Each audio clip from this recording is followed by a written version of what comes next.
le sport d'endurance, toi, ton intérêt, ça a commencé parce que j'imagine, toi, t'en fais beaucoup du sport d'endurance? Ben ou... oui, mais tu sais, j'ai pas le profil du tout du gars non? du sport d'endurance, pas pantoute.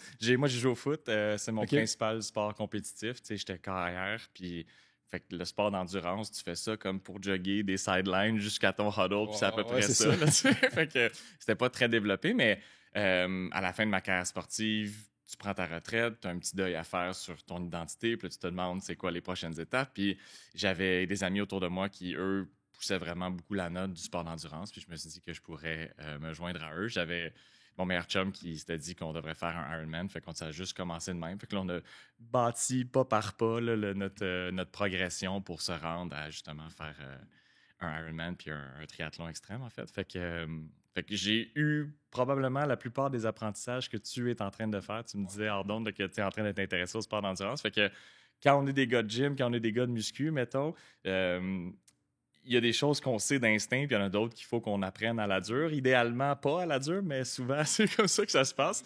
Fait que oui, c'est ça. Fait que donc, moi, grand intérêt pour le sport d'endurance maintenant. Vélo, course à pied, trail, un petit peu de triathlon, ultra-endurance. Mon cerveau, il marche bien avec la longue distance puis les plans de marde que j'appelle. Là. Fait que, ouais, on peut en parler plus tard si tu veux, mais ouais, c'est vraiment un bel intérêt. Mais je continue à faire de l'haltéro, je continue à lever des charges lourdes. C'est vraiment quelque chose que j'aime, puis ça fait partie de mon identité, mais je couvre le spectre total là, de l'entraînement. C'est à la fois très lourd, très explosif, puis très long, très peu explosif. Fait que je me promène sur le spectre. Justement, avoir la chance d'en parler un peu là, de ce spectre-là. Mais en gros, ce podcast-là, je me situe un peu à ton endroit il y a quelques années quand tu as commencé les sports d'endurance. C'est un peu là le but de l'épisode. Fait que, je veux qu'on jase un peu. J'ai quelques concepts aussi en endurance. C'est sûr que, écoute, on pourrait s'étaler pendant des heures. Là. Mais il y en avait un que moi, j'avais beaucoup aimé. Puis tu en avais parlé, en fait, dans ton podcast aussi. Tu parlais, en fait, des profils d'athlètes. Est-ce que peut-être tu peux juste faire une petite introduction? Tu sais, c'est quoi un peu les profils d'athlètes? Puis en fait, mon deuxième question qui vient avec ça, les profils d'athlètes, est-ce que c'est juste en sport d'endurance ou toi, profil d'athlète, c'est vraiment dans les sports en général? C'est une bonne question. Je vais commencer avec la deuxième. Je dirais que dans tous les sports, il y a un spectre de performance possible. Ça dépend un peu de c'est quoi la nature du sport. Puis, si je te fais un exemple avec, par exemple, le canoë-kayak, il y a des courses qui durent entre 40 secondes au plus court jusqu'à à peu près, mettons, 3 minutes 30, 4 minutes, disons, pour les plus longues. Fait que sur ce spectre-là, de 40 secondes à, mettons, 4 minutes pour faire un chiffron, 40 à 240 secondes, mettons, c'est pas une grande plage de temps. Tu as plusieurs profils physiologiques qui peuvent exceller. T'sais. Pour le 40 secondes, tu peux être extrêmement explosif, pas très endurant, mais si tu vas assez vite, tu n'auras pas besoin d'être endurant parce que ta course va être finie. Puis pour le 4 minutes, ben là, tu es beaucoup plus endurant, tu es beaucoup plus cardio. Mais ce qui est intéressant, c'est la zone du milieu entre la minute puis le 3 minutes, mettons. Tu peux exceller en fonction de deux manières différentes. Tu peux exceller d'un point de vue anaérobie, puissance, force, impulsion. Puis tu peux exceller d'un point de vue cardio, endurance, technique. T'sais. Fait que d'un point de vue entraînement, c'est super intéressant d'être en mesure d'explorer ce continuum-là. Puis ça ouvre la porte à mettre les athlètes dans des buckets, mettons. Comme est-ce que tu es justement de nature explosive? Est-ce qu'au contraire, tu es de l'autre bord du spectre puis tu es plus de nature endurante, aérobie, ou tu es quelque part dans le milieu. Fait qu'en général, pour les sports d'endurance ou d'endurance de puissance, on va dire, ça, c'est les trois grandes catégories. Après ça, si, ben, mettons, pour être sûr qu'on est clair, là, fait que, mettons, puissant, hybride, puis endurant, mettons.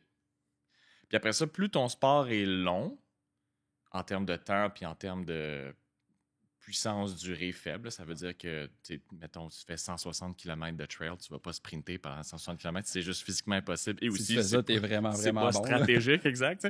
Fait que donc, c'est ça. Fait que donc, la durée de l'événement contraint la méthode d'entraînement et ça contraint aussi qui va exceller dans le sport. T'sais, pour revenir à mon exemple de 160 km de trail, ben, ça va être les gens super endurants, qui ne se blessent pas beaucoup, qui ont beaucoup de fibres endurantes dans leur corps, puis qui sont capables de manger beaucoup à l'effort puis qui ont un bon discours interne. C'est à peu près comme comment je classifierais un excellent ultra-trailer, mettons. Mais pour eux, le profil d'athlète n'a pas vraiment rapport parce que les épreuves sont tellement longues que il y a juste une manière de performer, puis c'est avec l'endurance puis avec l'aérobie. Tu peux avoir des méthodes d'entraînement au sein de ton ultra-trail qui vont tirer plus sur la puissance juste pour créer un petit sentiment de nouveauté, mais en général, tu vas être très endurant. Fait que pour revenir à ta question sur les profils, c'est vraiment pour les épreuves plus courtes ou pour même en fonction de ta physiologie, si tu n'as pas vraiment de rapport dans ton sport, mettons qu'on revient à mon exemple, moi, je pouvais m'appuyer sur mon background plus d'explosivité et puissance pour essayer d'aider mon endurance en triathlon puis en course à pied, mettons, même si c'est pas vraiment en lien avec la performance. Fait que c'est vraiment, en fait, j'imagine que c'est basé sur tes forces et tes faiblesses, mais j'imagine qu'il y a la génétique un peu aussi qui rentre là-dedans. Ouais, c'est beaucoup plus la génétique. Plus la génétique. La génétique et ton background d'entraînement, parce que ce que tu auras développé dans les années qui précèdent le moment où est-ce que tu t'intéresses à ton profil d'athlète, ça va dicter un peu c'est quoi tes forces et tes faiblesses. Mais en général, la raison pour laquelle on s'intéresse au profil, c'est que on répond davantage aux entraînements qui sont alignés sur notre profil physiologique, puis on ne fait pas beaucoup de changements lorsqu'on se fait entraîner d'une manière qui est contraire à notre profil.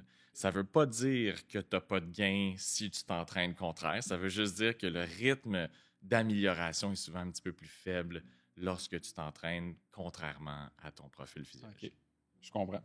Mettons, disons moi qui est quand même relativement nouveau dans les sports d'endurance, comment est-ce que je peux savoir c'est quoi mon type de profil? Il y a une réponse terrain, puis il y a une réponse, mettons, Amigo Express. Fait que je vais te poser la question Amigo Express. Ouais. C'est quoi tes workouts préférés? Écoute, en ce moment, c'est très léger. Là. Ce que je fais, c'est du vélo. Je sors peut-être un 40 minutes à 60 minutes. Okay. Zone 2. Okay. Qu'on va en parler tantôt. Ouais. En ce moment, c'est ça. C'est vraiment ça. Tu fais pas d'intervalle?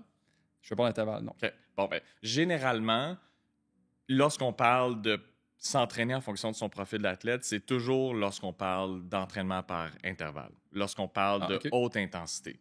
Fait que c'est peut-être un bon moment pour parler de zone 1, zone 2, zone 3 et tout, puis après ça, on reviendra à la notion d'intensité. Classiquement, en physiologie de l'exercice, il y a des manières de savoir on s'entraîne à quelle intensité.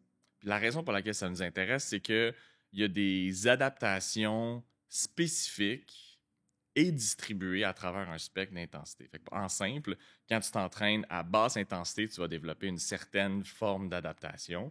Quand tu t'entraînes en moyenne intensité, une autre famille d'adaptation, puis à très haute intensité, une autre famille d'adaptation.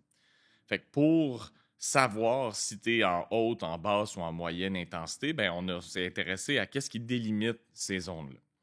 Puis ce qui délimite ces zones-là, c'est des événements physiologiques qui créent ou qui dénotent des changements dans notre manière de gérer les perturbations associées à l'activité. Puis ça, c'est séparé par zone. C'est pour ça qu'on parle de zone. Fait que dans le plus simple, il y a 3 zones. Il y a la zone 1 qui est en bas du premier seuil aérobie. Il y a la zone 2 qui est entre le premier et le deuxième seuil. Et puis il y a la zone 3 qui est passée le deuxième seuil. Ça, c'est le plus simple du plus simple du plus simple. Après ça, selon à quel point tu veux qu'on rentre dans les concepts, on peut y aller. Je pense zone 1, 2, 3, ça peut être bien. Là, ouais. Exact. Mais je ne veux pas non plus aller trop loin. Je te suis sur le niveau de précision que tu souhaites. Mais tout ce que ça veut dire, c'est qu'il y a des événements physiologiques qui déterminent les zones d'intensité. Puis, en fonction du temps que tu passes dans chacune des zones de travail, tu as accès à une certaine famille d'adaptations. Puis là, en lien avec ta question sur comment savoir c'est quoi son profil et ainsi de suite, pour la famille des entraînements à haute intensité, tu as plusieurs types d'entraînements possibles. Il y a des entraînements, par exemple, de longs intervalles, par exemple, de faire des 10, 20 minutes soutenus à une intensité de, 6-7 sur 10, on va dire. Puis tu as moyen de faire des 30-30, par exemple, pendant des blocs de 15 minutes, où est-ce que tu vas faire 30 secondes à très, très haute intensité, 30 secondes plutôt peinard, 30 secondes très, très haute intensité, 30 secondes peinard, et ainsi de suite pour une durée de temps déterminée.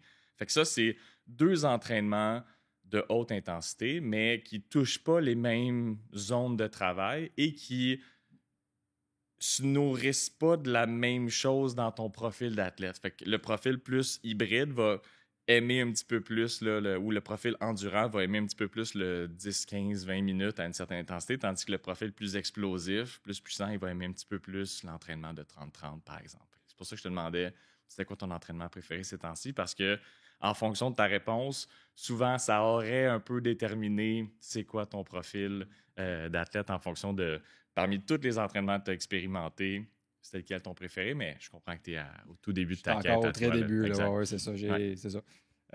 OK, fait que j'établis un peu mon profil en fonction de, ben, c'est ça, tout ce que tu as expliqué.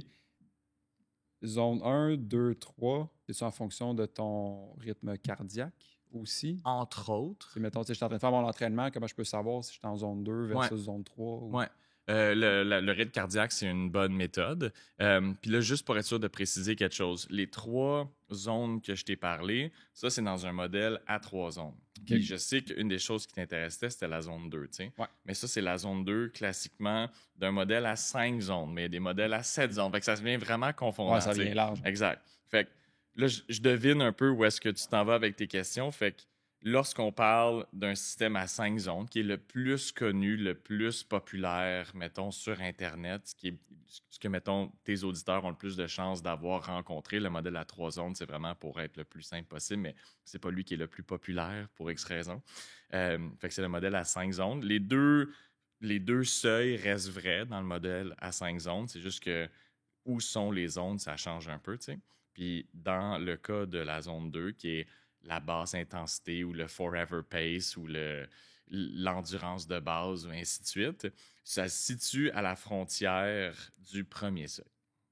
Puis une des manières de déterminer si tu es en dessous du premier seuil ou en haut du premier seuil, c'est un peu le test de la parole. Fait que es-tu capable de maintenir une conversation pas comme on fait en ce moment, là, parce que on serait une petite affaire s'il vous plaît, mais c'est pas genre hey, salut, comment ça va? C'est pas entrecoupé comme ça. C'est beaucoup plus, tu sais. Tu parles au téléphone avec quelqu'un, un mané, il va te dire hey man, t'es-tu en train de t'entraîner? Mais c'est pas genre pas hey, je si comprends évident rien que ce ça, que là. tu dis, tu sais. Fait que donc, es-tu capable d'être audible puis d'avoir une conversation? Fait que ça, c'est un peu un test. Puis sinon, lorsque tu fais des tests progressifs et maximaux afin de déterminer tes zones puis déterminer c'est quoi ton max et ainsi de suite, tu peux associer des fréquences cardiaques à certaines intensités de travail pour pouvoir te guider là-dessus quand tu es dans ton entraînement.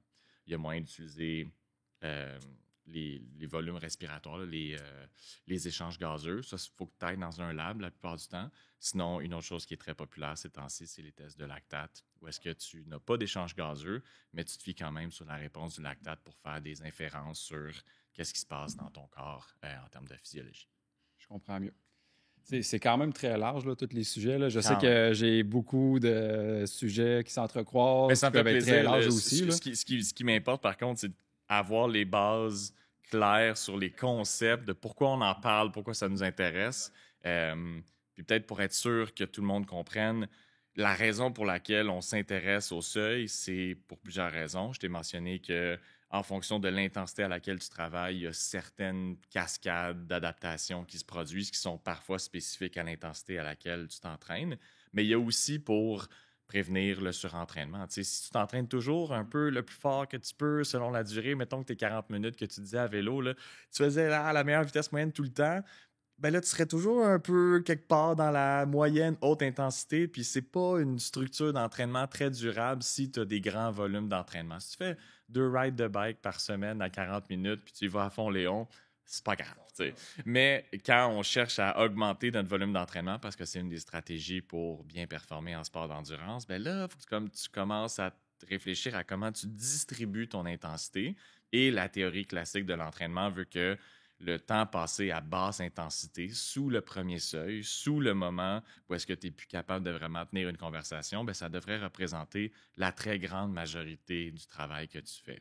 Tu as sûrement déjà entendu parler du 80-20, là, 80% de ton temps passé à basse intensité, puis 20% de ton temps passé à moyenne ou à haute intensité. Bien, ça, c'est la raison. C'est pour développer les adaptations durables, on va dire, et qui te permettent de bien progresser sans te surentraîner, sans risquer trop de blessures. Si tu fais de la course à pied, à vélo, c'est un peu moins vrai.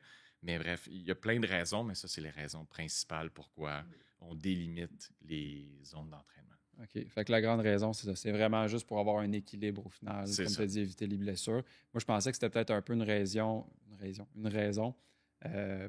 plus que, en fait, la zone 2 va peut-être te permettre d'avoir un meilleur cardio. Au final, moi, je pensais que c'était peut-être ça. Oui, mais chaque zone d'endurance te permet d'avoir OK. un meilleur cardio. Il n'y a rien de magique à la basse intensité, surtout qu'à temps égal, la haute intensité amène plus d'adaptation que la basse intensité. OK. Fait qu'il n'y a rien de magique à C'est la pas basse je fais juste la zone 2, je vais améliorer mon cardio plus que quelqu'un qui fait de la zone 1 ou de la zone 3. C'est pas une recette parfaite, là, en fait. Ben là, il y a peut-être un peu de confusion dans ce que tu dis. Ok. Là, tu as parlé d'un modèle à 3 zones, zone 1, Ouais, zone excuse, 3. Tu sais. Non, c'est ouais. pas grave, c'est juste pour pas que les gens soient confus. Si bel et bien tu fais de la zone 1 dans un système à 5 zones, peut-être que là, l'intensité de travail n'est pas assez élevée pour développer ton cardio, puis de faire de la zone 2 dans un modèle à 5 zones te permet de mieux développer ton cardio que la zone 1. Ça, c'est vrai. Par contre, dans un système où est-ce que on se dit qu'on a 2 heures pour faire notre sport dans la semaine, ben fais de la haute intensité, ça va être plus payant. T'sais, pour chaque minute de temps passé à moyenne ou à haute intensité, tu as plus d'adaptation que le temps passé en basse intensité. T'sais. Fait que ça, c'est important que ça soit clair. Voilà. Fait que des fois, système 3 zones, système 5 zones, c'est un peu fourrant. Fait que pour les biens de la conversation, malgré que j'avais présenté les 3 grandes zones initialement, tenons-nous à un système à 5 zones. Puis voici l'explication rapide sur c'est quoi les zones. Zone 1, c'est un peu ta zone de récupération. C'est de 0 à peu près 50% de ton maximum. Après ça, zone 2, c'est de cette frontière-là jusqu'à ce que tu sois plus trop capable de parler. Zone 3, ça va être entre les 2 seuils. Donc, c'est un peu ta zone jaune, ta zone tempo, là, selon comment tu appelles ça. T'sais. Puis après ça, zone 4 et zone 5, c'est lorsque tu te rapproches de ton VO2 max. Après ça, il y a d'autres systèmes qui ont des 6e puis des 7e zones lorsque tu dépasses ton VO2 max. C'est surtout pour le vélo, parce qu'il y a des trainings de sprint des fois qu'il y a. Mais pour les biens de notre conversation, on va se dire que ton maximum, c'est ton VO2 max. Puis ça, c'est ta capacité maximale à utiliser l'oxygène pour fournir en énergie une tâche physique. Parfait. Voilà. Je réalise qu'il va vraiment falloir que j'approfondisse encore plus les sujets dans d'autres épisodes. C'est normal. c'est comme n'importe quel sujet que tu t'exposes au début. Il y a comme des termes qui reviennent. Puis là, t'es comme, ah ouais. Le fait que ces termes reviennent souvent là, t'es comme, oh ouais, je connais. Puis là, quand c'est le temps soit de t'y pencher ou de l'expliquer ou de le comprendre, t'es comme, ah, finalement il y en a le plus, concept est peut-être un peu shaky qu'on pensait. Ouais. OK. Ben c'est bon qu'on en parle. C'est ça le but du podcast. Ouais. OK. Fait que la zone 2, là, je la comprends mieux. Comment est-ce que maintenant, c'est quoi le lien un peu? Comment est-ce que je peux utiliser justement le concept de la zone 2 avec mon profil d'athlète? Est-ce qu'il y a un lien entre les deux? Ben, tu peux pas vraiment. Ben. La raison pour laquelle j'hésite, c'est que je te disais que ton profil d'athlète est surtout intéressant lorsqu'on parle de haute intensité. Puis la zone 2, c'est la basse intensité. T'sais. Fait que ce que je dirais, c'est que, mettons, pour les athlètes extra puissants, là, extra peu endurants, des fois, on va tricher un peu sur le 80-20. On va réduire le 80 puis on va l'amener à 70, 60, puis on va faire un petit peu plus de haute intensité juste parce qu'ils répondent mieux à ça, puis parce que ils sont comme pas capables de tolérer tant de volume que ça dans la semaine, puis sachant que pour chaque minute passée à haute intensité, tu as plus d'adaptation que pour chaque minute passée à basse intensité, puis on se dit, bon, ben, on va tricher un peu la balance classique, parce que ça reste juste une règle générale, c'est pas une loi, tu sais. Fait qu'on va faire un petit peu plus de haute intensité ou de moyenne intensité, puis on va déprioriser la basse intensité, puis on va vraiment nourrir le profil de notre athlète qui est puissant. À l'inverse, un athlète qui est extra endurant, qui lui peut faire des très très gros volumes, sans blessure, sans perte de performance, tu sais, ben là, on va peut-être tricher un petit peu plus à la hausse, justement, le volume, peut-être faire 90-10, puis le 10%, ça peut être juste en moyenne intensité, puis pas en haute intensité pour quelques blocs d'entraînement, pour vraiment, j'allais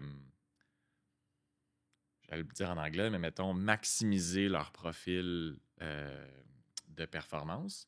Mais c'est pas obligé d'être toujours comme ça. Tu peux. Il y a des phases d'entraînement, il y a des moments où est-ce que tu veux peut-être développer les faiblesses, d'autres où est-ce que tu veux vraiment juste t'assurer d'être dans les forces. Il n'y a pas de loi, c'est ça qui est le fun. C'est que rendu à ce niveau-là de détail, c'est que tu parles d'athlètes qui sont relativement performants, qui en font C'est de relativement l'optimisation beaucoup. de Là, tu quelques joues pourcentages. c'est ça, exactement. T'sais. Sauf que si tu fais ça tout croche, ben, il y a des conséquences. T'sais. Fait que oui, on parle que de quelques pourcentages, puis des fois, tu as l'impression que tu sépares un cheveu en quatre, mais les conséquences sont réelles si tu ne monitores pas bien comment tu appliques la charge d'entraînement. T'sais. OK. OK, je comprends mieux. Puis, juste pour être sûr que je suis clair, tous ces détails-là sur la périodisation, sur le volume d'entraînement, sur les zones, c'est... L'intérêt pour ça est proportionnel à ton volume d'entraînement, comme je te disais. T'sais. Si tu fais 3 fois 1 heure de sport dans ta semaine, fais juste avoir du plaisir.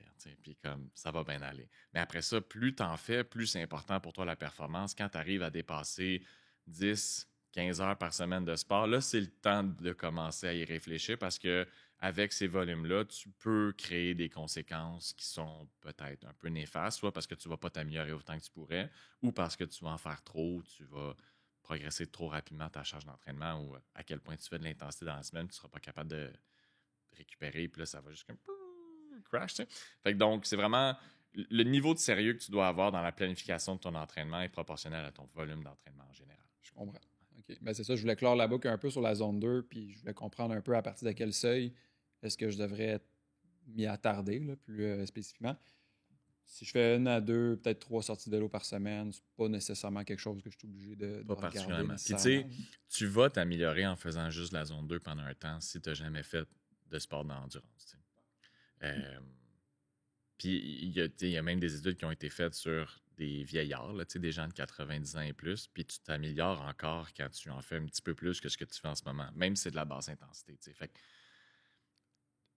jusqu'à un certain point, tout le monde bénéficie de faire du cardio, peu importe l'intensité. C'est juste que si tu veux maximiser ta performance, puis tu fais déjà beaucoup de basse intensité, ben là, c'est le temps d'augmenter ta haute intensité. Mais c'est tout à fait possible d'augmenter ton cardio avec juste la basse intensité, juste la zone 2. C'est pas un stress, c'est juste qu'un moment donné, il y aura une certaine forme de plateau. Puis si tu veux continuer à faire des gains, ben là, il faut que tu stresses ton organisme un petit peu plus. Fait qu'il faut pas trop que je stresse avec ma zone 2 en ce moment. Ben, Là. ça dépend de ton volume. Comme tu dis, si tu fais juste 3 fois 1 heure, là, on est au mois de mai, il commence à faire beau dehors. Fais juste avoir du fun, puis développe ta nutrition, ton rapport au sport, ton changement d'identité entre gars de gym fitness à gars d'endurance. Tout ça, ça prend du temps. Il y a plein de micro-apprentissages que tu vas faire. Juste gérer un vélo, c'est quand même un effort, là, avec toutes les composantes mécaniques. Tout, il y a une certaine charge mentale. Fait que, ouais, non, stresse pas trop avec ça. Parfait. C'est ça. Fait que ça clore un peu la boucle pour la zone 2. Là. Je pense que je comprends mieux. Je veux revenir un peu au profil d'athlète. Fait que là, bon, je comprends la raison du pourquoi on a des profils d'athlète. Là, je détermine un peu mon profil d'athlète. Comment est-ce que je peux utiliser ça après ça dans mes entraînements? Est-ce que ça veut dire que là, exemple, je suis plus un athlète endurant? Est-ce que là, il faut que je commence à travailler sur mes faiblesses? Est-ce que ça veut dire qu'il faut que j'y aille all-in sur mes forces? Comment est-ce que je jongle ça dans mes entraînements? Oui. Ben, pour déterminer ton profil d'athlète, on n'en a pas tout à fait parlé. Je t'ai parlé un peu de comme tes préférences là, physiologiques. Là. Si tu es un gars puissant, tu vas aimer les genres d'entraînement que les gars puissants aiment, puis ainsi de suite. Ben, mettons, il y a des tests pour déterminer ton profil, au-delà de juste expérimenter plusieurs types d'entraînement. Puis ça passe par l'établissement de ta... Mettons qu'on parle de course à pied, disons. Ça passe par l'établissement de ta vitesse de déplacement maximale, fait que ton top speed, ta vitesse de locomotion. C'est quoi le plus vite qu'on peut espérer que tu te déplaces avec tes membres? Ça, c'est le sommet de ton réservoir. Après ça, ton VO2 max, ta capacité maximale à utiliser l'oxygène pour faire une tâche. Si tu n'es pas très en forme, ton VO2 max est faible. Si tu es un athlète cycliste qui fait le Tour de France, ton VO2 max est très élevé. Puis après ça, tu as comme un indice d'endurance ou de puissance critique là, que tu peux rajouter au concept, mais on pourrait juste se baser sur vitesse de déplacement maximale et VO2 max. Et ça te fait des pourcentages. Fait que donc, la vitesse associée à ton déplacement maximal puis la vitesse associée à ton VO2 max, ça te fait 2 jalons. Puis ben, le bas du réservoir, c'est 0 là, quand tu es à l'arrêt. Fait que donc, tu as comme 2 grandes zones. Fait que tu as ta zone de 0 jusqu'à ton VO2 max, puis de ton VO2 max jusqu'à ta vitesse de déplacement maximale. Puis en fonction de tes qui, ben, les les deux traits du réservoir, ils changent un peu. T'sais. Fait que ça, c'est ta manière d'établir ton profil d'athlète en te comparant à d'autres gens un peu comme toi ou en te comparant à toi-même à travers le temps si tu refais ce test-là souvent. C'est un peu tricky parce qu'il n'y a pas beaucoup de littérature sur c'est quoi la distribution générale des profils. Il faut comme un peu que tu fasses une recherche toi-même. Fait que c'est encore un concept qui est nouveau sur les frontières du réservoir. On sait classiquement dans le sport, quand tu parles à des coachs, ils vont te dire ah ouais, tel athlète, il est endurant, celui-là est plus puissant. Ils n'ont pas besoin de test, ils savent. T'sais. Parce qu'ils font une variété d'entraînements, puis ça te permet de shiner ou pas en fonction du type d'entraînement. Fait que tu places les gens dans des tiroirs dans ta tête quand tu es coach. Mais si les gens qui ne sont pas coachés veulent se tester, ben, il y a moyen de le faire. Fait que c'est de faire un test de déplacement maximal puis un test de VO2 max. Puis après ça, une fois que tu as ça, puis que tu as quelqu'un pour t'aider à interpréter les résultats, puis je pense que ça dépasse les biens de la conversation actuelle, ben là, tu vas devoir prendre des choix. Tu vas devoir soit t'entraîner d'une manière favorable à ton profil ou contraire à ton profil. Puis classiquement, ce que la science nous montre, c'est que les gains sont supérieurs lorsque tu t'entraînes en fonction de ton profil et non pas contraire. Fait que Jouer avec ses forces et non ses faiblesses. exactement. Il y a beaucoup de coachs qui vont dire ah ben justement, il faut travailler sur ses faiblesses. C'est vrai si tu es très très loin du spectre, là, que tu n'es pas vraiment au centre. Mais en même temps, selon le sport lequel tu pratiques, si tu es très, très loin du spectre, si tu es aux extrémités, ben, tu as un petit don. T'sais. Fait que c'est peut-être bon de ne pas éteindre le don. T'sais. Ça dépend vraiment. Là, on parle de sport, de performance.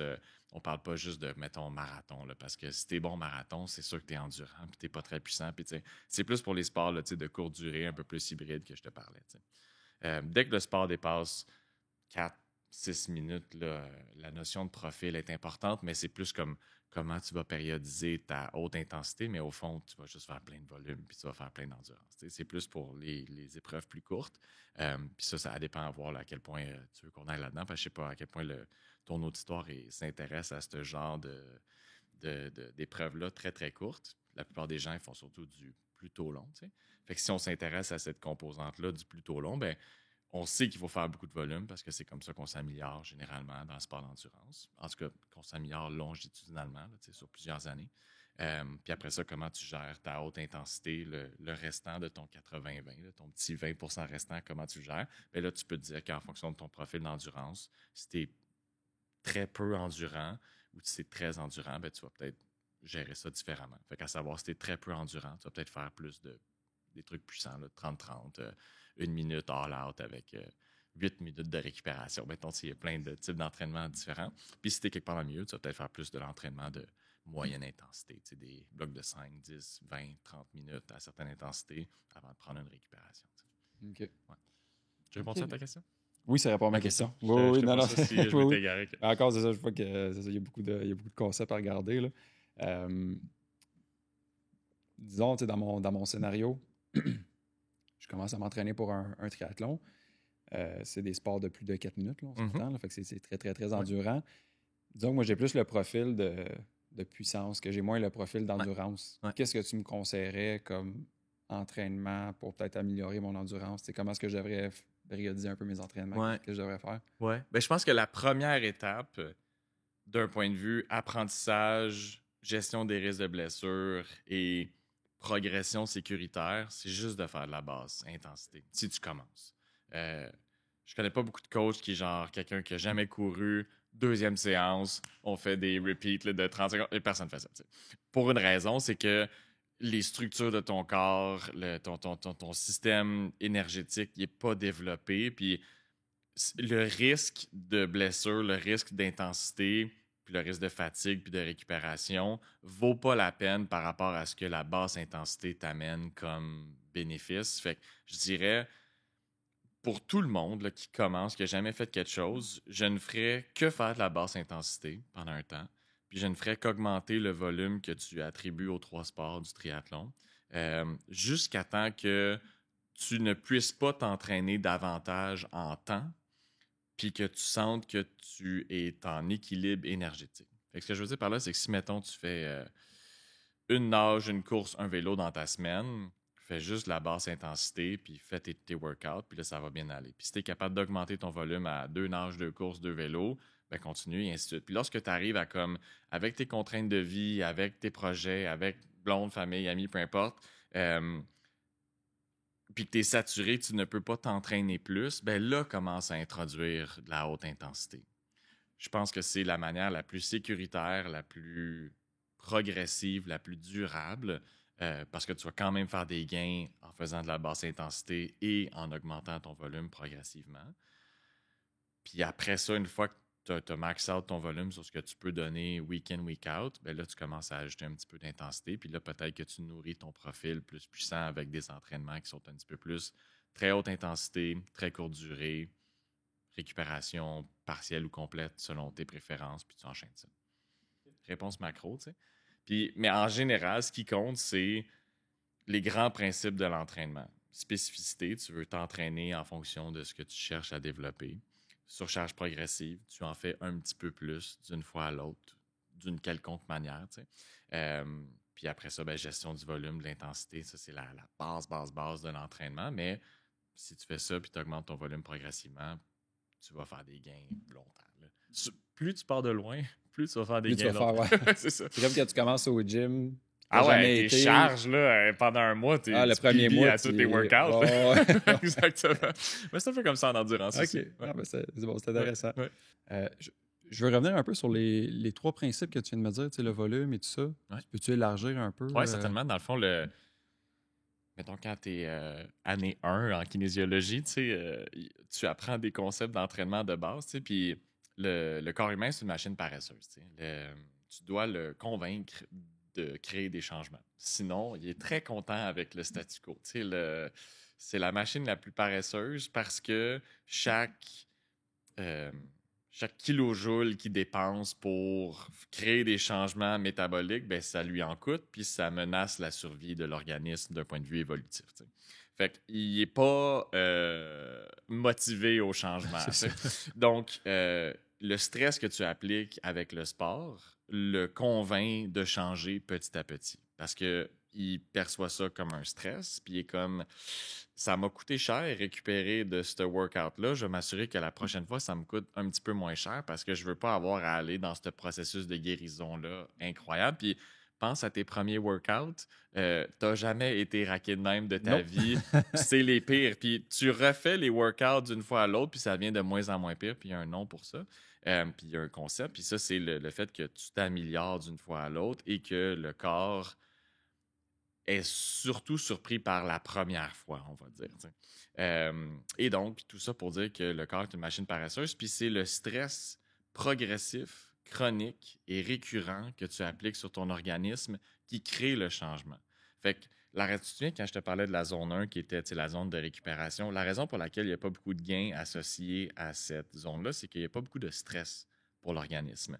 Et donc, comme il n'y a pas beaucoup de stress, il n'y a pas beaucoup de détresse de l'organisme. S'il n'y a pas beaucoup de détresse, il n'y a pas beaucoup de cascade de messagerie dans ton corps pour opérer des changements biologiques. Il n'y a pas de raison de changer. Exactement, parce que le corps n'est pas assez stressé. Et c'est pour ça, à l'inverse, que la très haute intensité, pour chaque unité de temps, c'est elle qui t'amène le plus de changements parce que l'intensité est immense et donc les perturbations métaboliques et physiologiques sont immenses. Donc, la cascade de messagerie elle est activée pour que tu changes, pour que tu sois moins stressé par l'entraînement dans le futur. T'sais. Fait que... Les 3 concepts, tu avais dit. Oui, c'est ça qui est merci. Ouais. J'étais comme, pourquoi je disais ça? Fait que donc, surcharge progressive, c'est ce que je voulais dire. C'est tu stresses ton corps progressivement pour créer des changements parce que ta machine est paresseuse. Fait que surcharge progressive, fait que ça se fait de plusieurs manières. Mettons qu'on va prendre un exemple super simple, un entraînement de push-up. Mettons que tu fais 5 push-ups le jour 1. Ça, c'est ta dose d'entraînement initiale. Tu es super raqué. Mettons que tu n'as jamais fait de sport de ta vie. Puis là, la deuxième fois, tu pourrais refaire une autre fois de 5 push-ups, mais ça va être moins stressant que la première fois. Puis je te dirais, fais-en jusqu'à temps que tu sois plus raqué, mettons. T'sais. Puis après ça, tu vas faire 6 push-ups pendant une semaine ou 2. Puis après ça, tu vas faire 7 push-ups, et ainsi de suite. T'sais. Puis il y a une réponse plus ou moins rapide du corps en fonction du stress puis en fonction du bagage.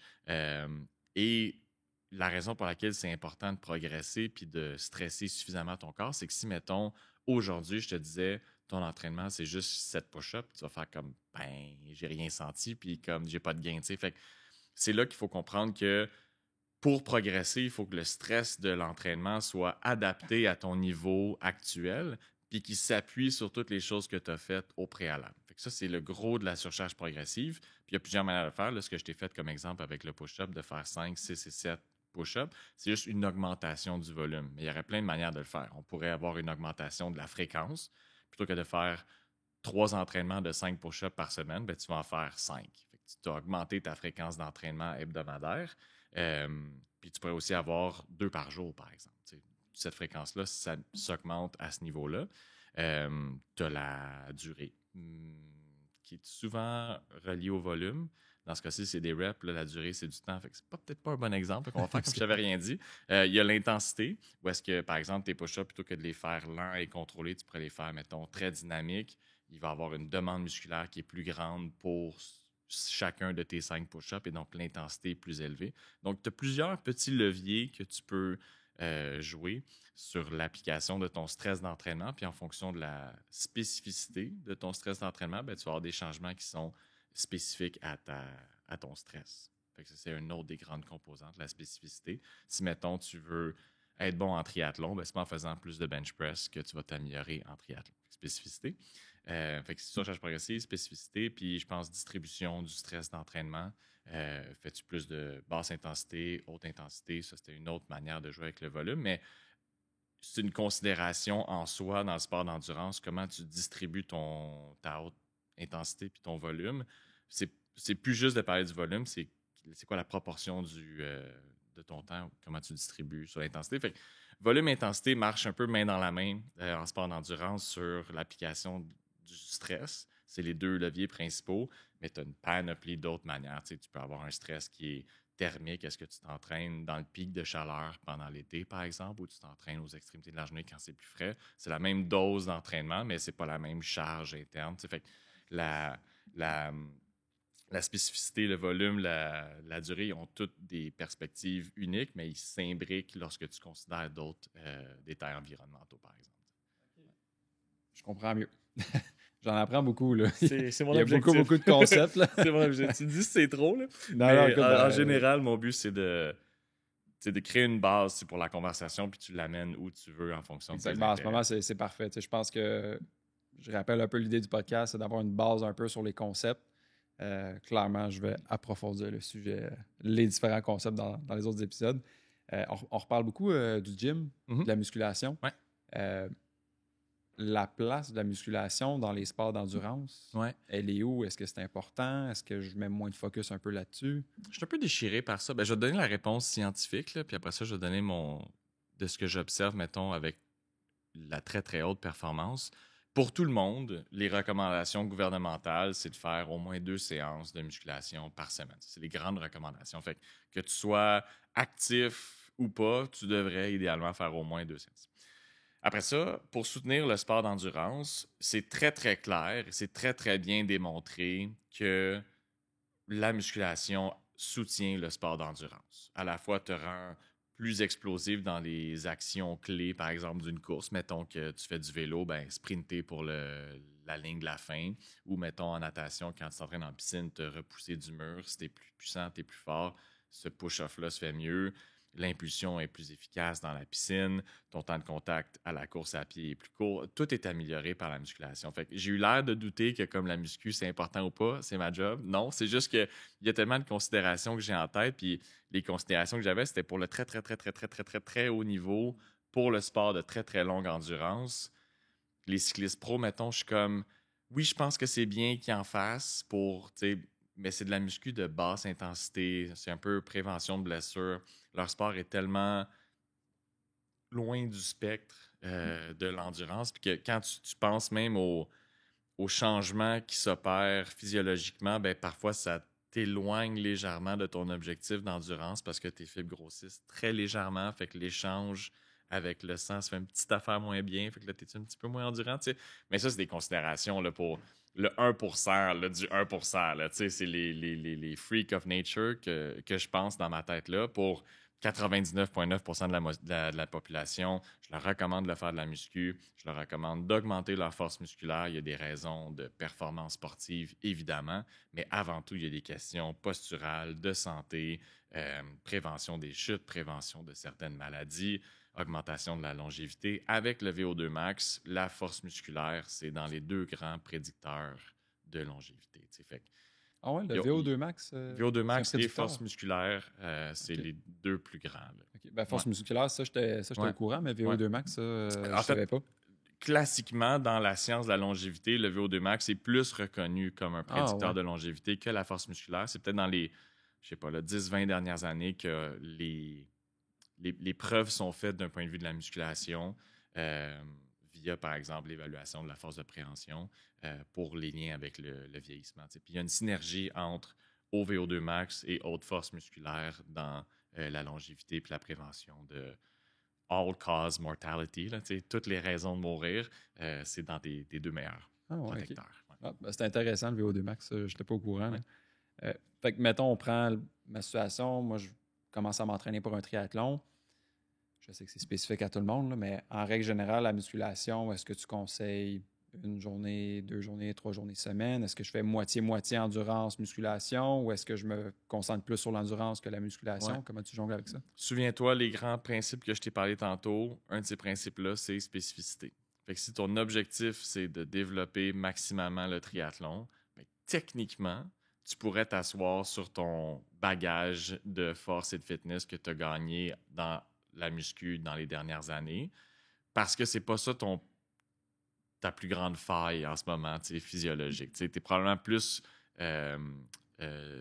nuit par ta faible endurance puis ton faible VO2 max, en présumant que tu as une faible endurance puis un faible VO2 max, juste par rapport à ce que tu m'as dit. Là. Je sais que c'est pas le meilleur. Non, c'est ça, tu sais. Fait que, donc, si tu veux voir les plus grands gains, mettre tous tes œufs dans le panier du triathlon, c'est ce qui va te permettre de voir les plus grands gains aérobie à court terme, mais si tu as une perspective de plus long terme qui est à la fois sportive et humaine, bien, tu vas faire les deux parce que tu sais que si tu fais, mettons, tu pousses l'exemple à l'extrême, tu fais 30 heures d'aérobie par semaine avec 0 muscu, oui, tu vas développer ton sport d'endurance, mais tu vas créer certaines conditions nuisibles pour ta longévité en tant qu'humain en général en perdant beaucoup de ta masse musculaire. T'sais. Fait que si tu le fais pour la santé, le triathlon, et pour le plaisir, bien, je garderais au minimum les 2 fois par semaine de muscu. Puis c'est pas obligé d'être la séance du siècle, mais juste pour avoir une prévention de la perte de masse musculaire. Parce qu'il y a un peu une compétition de point de vue énergétique entre le sport d'endurance, lorsque tu en fais beaucoup, et la préservation de la masse musculaire et de la force musculaire par le fait même. Ouais, ça, on en avait parlé dans un autre épisode. C'est un peu en compétition, là, malheureusement. malheureusement. Oui, ben tu sais, selon la tâche que tu fais, il y a une certaine préservation. Mettons la course à pied, il y a certains groupes musculaires qui sont bien préservés à cause de l'impact au sol, justement. Puis il y en a d'autres qui s'affaiblissent beaucoup, genre le haut du corps, s'il n'y a pas de stimulation. T'sais. Fait que c'est vraiment de voir balancer le tout. Puis si le but, c'est la santé, ben, tu vas essayer de couvrir un peu de tout. Puis tu pourrais avoir une optique 80-20 avec ton temps aussi. 80% de ton temps d'endurance, puis un petit 20% en muscu, puis ça pourrait être une bonne manière de gérer ton volume hebdo. Ouais. Mon thinking, puis je suis quand même curieux d'avoir ton avis. Je me disais, plus tu as de masse musculaire, les muscles, c'est très énergivore. Là. Ouais.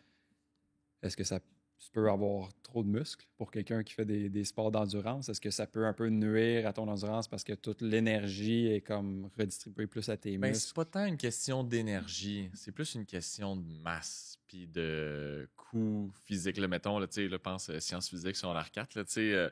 Si ta masse doit être déplacée, c'est plus de travail en joules. Ouais.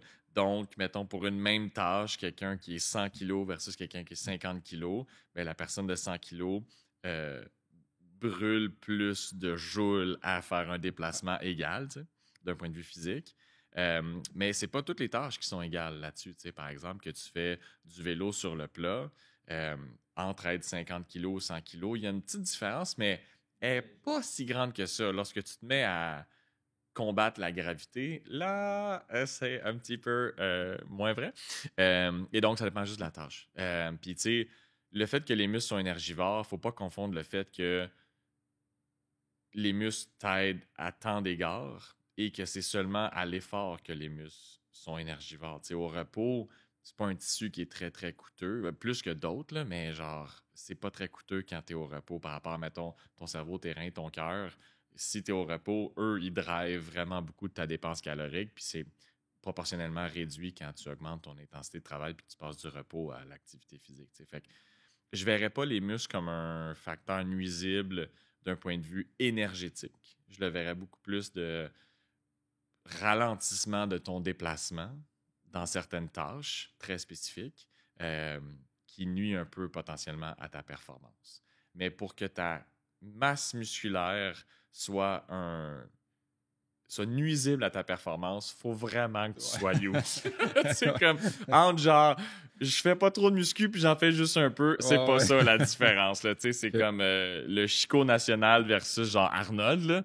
Là, tu commences à avoir une différence, mais comme plus ou moins quelques petits kilos de rien, là, de masse musculaire, tout ça va Fait pas. que c'est pas quelque chose que tu devrais nécessairement t'inquiéter. Je pense pas non plus. Mais par contre, quand tu es dans le gym, ton but, c'est pas de bâtir de la masse musculaire lorsque tu veux développer à la fois ton système musculaire et ton aérobie. Ça devrait être d'augmenter ta force musculaire ou ta puissance ou ta pliométrie, par exemple, si tu fais de la course à pied, ta capacité à rebondir. Mais c'est donc contraire à l'image qu'on se fait classiquement de la muscu. Là. Genre, je fais des poids, tu sais. Un peu le bro gym, là, tu sais. C'est pas ça pantoute, l'entraînement musculaire de performance. Tu sais. Ton but, c'est de justement, avec une masse qui est la moins élevée possible d'un point de vue de performance, créer le plus grand output possible, à la fois musculaire, mais à la fois énergétique. Tu sais. Fait que essaie de ne pas te nuire, puis essaie aussi d'augmenter les déterminants de performance, force, puissance, plio, en lien avec la longévité, en lien avec la performance. Fait que, donc, tu coches toutes les cases d'un coup. T'sais. Ça fait tout du sens. Ouais, exact. Tu suis la logique, puis ça a bien du bon sens. Exact. J'aimerais ça regarder un peu tes conseils pour améliorer son cardio. Venant de quelqu'un que son cardio, c'est pas sa force. Pour l'instant. Pour l'instant, exactement. Moi, de ce que j'avais vu, les entraînements en intervalle, ça pouvait être une belle façon de, débuter le sport et éviter les blessures, mais deux, aussi d'améliorer son cardio d'une bonne façon. Est-ce que c'est vrai?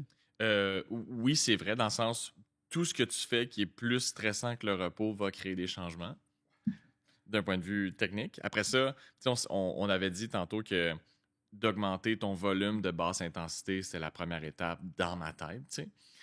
Mais c'est pas la seule manière. T'sais, quand je te disais, il n'y a pas beaucoup de lois, il y a juste des règles générales, ben ça, c'en est une autre. Tu pourrais te dire que, mettons, avec ton 3 heures d'entraînement par semaine, tu fais une sortie de basse intensité puis 2 entraînements de haute intensité, puis ça serait défendable parce que ton volume est plutôt bas, puis tu as le temps de récupérer entre chacune de tes séances. Puis donc, dans tes entraînements de haute intensité, ben là, tu peux faire des intervalles. Puis pour être sûr qu'on est clair, intervalle indique pas nécessairement haute intensité. Intervalle veut juste dire variation de rythme au sein de ta séance. Parce que souvent, on pense que comme cardio égale intensité continue, toujours pareil, mais ce n'est pas la seule manière de faire de la basse intensité. Tu pourrais faire une alternance marche-course qui serait comme des intervalles, mais si ta course, c'est à une endurance de base, zone 2, sous le test de la parole, 2 à 3 sur 10 d'intensité d'effort, ben, tu fais du cardio, tu fais de la basse intensité, mais tu fais aussi des intervalles. Fait que c'est pour ça que je voulais clarifier le tout. Les mots qu'on utilise font une grande différence. Puis des fois, il y a de la confusion à cause que les gens mélangent les termes. Tu sais. Puis dans le cas des intervalles, ben, les gens associent ça à vomir dans une poubelle. Genre, intervalle égale je vois C'est Jésus, mort, genre parce que là, je suis dans un autre monde. Tu sais.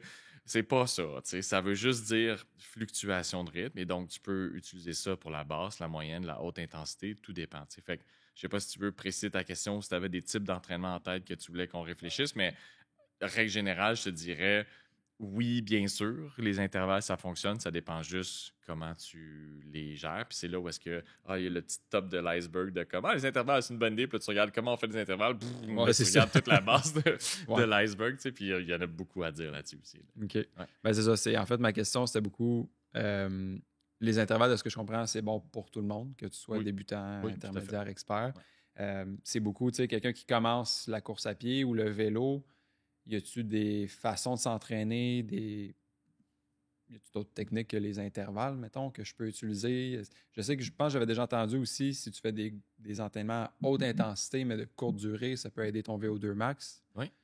Ça peut être une façon Ouais, aussi. ben tu sais, c'est juste pas très populaire. Tu sais. Tu pourrais, mettons là, on enregistre, là, puis là, je te dis go, tu marches, tu sors du studio, puis tu vas dans les escaliers, puis tu pars du premier étage, puis tu vas au dernier, all out, là, comme ça aura pris peut-être, je sais pas, là, 45 secondes, 1 minute, c'est ça ton workout. Mais t'es allé à fond la caisse, là, tu sais. T'aurais une réponse d'entraînement à cause de la très, très haute intensité.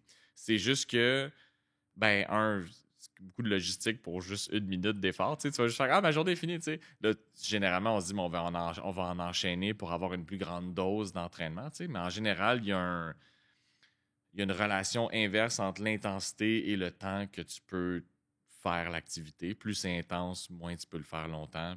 Moins c'est intense, plus tu peux le faire longtemps. C'était pas très bien géré avec les doubles négations, mais en tout cas, Non, mais je comprends. haute intensité, très court, basse intensité, très long. OK. Fait que donc, rendu là, après ça, c'est un monde de possibilités. Faire de la haute intensité, ça veut dire au moins 7-8/10 dans la perception d'effort de la personne. À cette intensité-là, on peut durer 1 heure, 1 heure et demie, 2 heures, selon la personne puis selon la physiologie. Fait qu'on pourrait juste, avec un bon warm-up, mettons que je suis kinésiologue puis que je fais des recommandations générales, mettons, après un bon échauffement, tu pourrais sortir de chez vous, faire 45 minutes à 8/10, rentrer chez vous. Tu as fait un entraînement de haute intensité, c'était pas des intervalles, mais tu as eu une grosse dose de sollicitation à la fois musculaire parce que tu t'es déplacé à une certaine vitesse, à une grande intensité, une grande dose pulmonaire parce que tu as été beaucoup essoufflé, une grande dose physiologique parce que là, tu as dû gérer toutes les perturbations qui sont en lien avec la haute intensité. Fait que j'ai l'air de broder autour de ta réponse parce que des entraînements, il y en a Il n'y a pas une 1 recette million de parfaite au possibilités. final. Il y en a C'est aucune. vraiment ça. Il y en a aucune. C'est tant que tu crées un stress à ton corps, que lui, il faut qu'il s'adapte, qu'il fasse un changement. Exactement. Au final, Si tu suis les c'est concepts de surcharge progressive, de spécificité, que ta fréquence d'entraînement est bonne, que tu en fais un petit peu plus que la dernière fois, soit un petit peu plus longuement ou un petit peu plus intense, ou voir tu fais la même chose, sauf que tu as augmenté ta fréquence d'entraînement. Il y a tellement de choses. C'est ça. C'est une fois que tu connais les concepts de base, ben, la réponse va toujours être oui, tu sais, ou ça dépend. Tu sais. C'est juste, il y a un ensemble de choses qui améliorent ton VO2 max, à la fois la basse intensité. Si tu en fais plus, tu vas augmenter ton VO2 max jusqu'à un certain point. À un moment donné, il va falloir que tu fasses des intervalles. Tu pourrais commencer à faire des intervalles directs en disant je veux pas faire un très gros volume, mais je veux utiliser l'intensité. Ça serait correct aussi. La seule chose que je dirais, c'est soyez prudent si vous faites de la course à pied parce qu'il y a un stress mécanique là, de rebond au sol qui, si vous n'êtes pas prêt à bien tolérer ça, le risque de blessure est immense. Les statistiques de blessures pour les coureurs sont un peu déprimantes. Là. Je pense que officiellement, c'est un coureur sur 2 qui va se blesser dans l'année.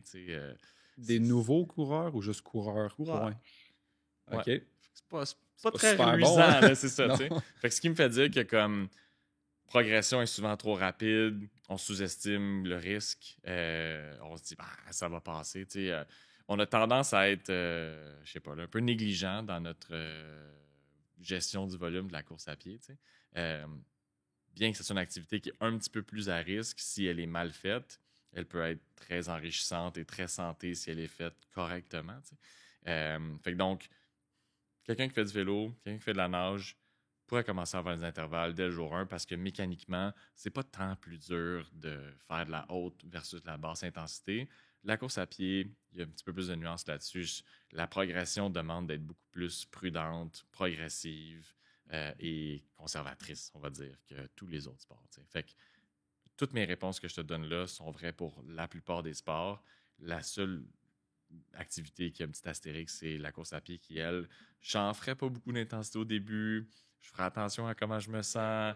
2-3 journées entre les courses au début, puis là, peut-être tu peux couper une journée de récupération entre les courses après plusieurs semaines, puis tu augmentes ton volume progressivement. Ils disent 10% de volume d'augmentation là, d'une semaine à l'autre, mais je suis en grand désaccord avec ça. Je trouve ça trop. Si c'était parfait, les gens ne se blesseraient pas. Puis, bon point. 50% du monde se blesse. Fait que je pense que c'est une suggestion qui est trop l'ajuster un peu. Exactement. OK. Ah, OK. Ben écoute, honnêtement, je retiens beaucoup de choses de ce podcast-là. Cool. On a parlé, c'est ça, fait que l'importance de la musculation, on a parlé un peu de la zone 2, des trucs pour améliorer son cardio, même si là, je comprends que tous les trucs sont bons. Je suis désolé de ne pas être plus vendeur. Non, mais écoute, au final, c'est Ouais. ça. Ouais. Puis on a parlé des profils d'athlètes aussi. Fait que ça donne, je pense, une idée globale un peu des sports d'endurance. Après ça, évidemment, il y a plein de sujets qu'on pourrait approfondir pendant des heures. Là. Ce que j'ai réalisé en enregistrant le podcast, qu'il y a beaucoup de sujets qu'on peut approfondir. Ouais. Mais merci pour tes trucs. Merci pour tes conseils. Y a-t-il un endroit où les gens peuvent aller te suivre un petit peu? Oui, certainement. Ben, tu as fait référence à notre podcast de la quête en début d'épisode. Fait que avec un de mes amis, on a un podcast de vulgarisation scientifique sur le sport de performance surtout. On a couvert certains des concepts là, qu'on a parlé aujourd'hui. Certains des concepts qu'on a mentionnés en quelques minutes, on a 1 heure dessus là, dans notre podcast. Fait que on creuse l'iceberg un petit peu plus. Mais sinon, en général, sur Instagram, les gens peuvent me suivre. Je suis pas très actif, mais je vais parfois partager des publications d'athlètes avec lesquels je travaille. Fait que des fois, c'est le fun d'avoir un petit insight sur c'est comment quand on n'est pas aux Olympiques, justement. Les 340 autres jours de l'année, mettons, qui a parlé les 2-3 semaines des Jeux. Fait que voilà, mais sinon, au plaisir pour poursuivre la conversation. Si les gens veulent m'écrire ou quoi que ce soit, je suis très ouvert. Excellent. Ben, merci beaucoup. Merci à toi.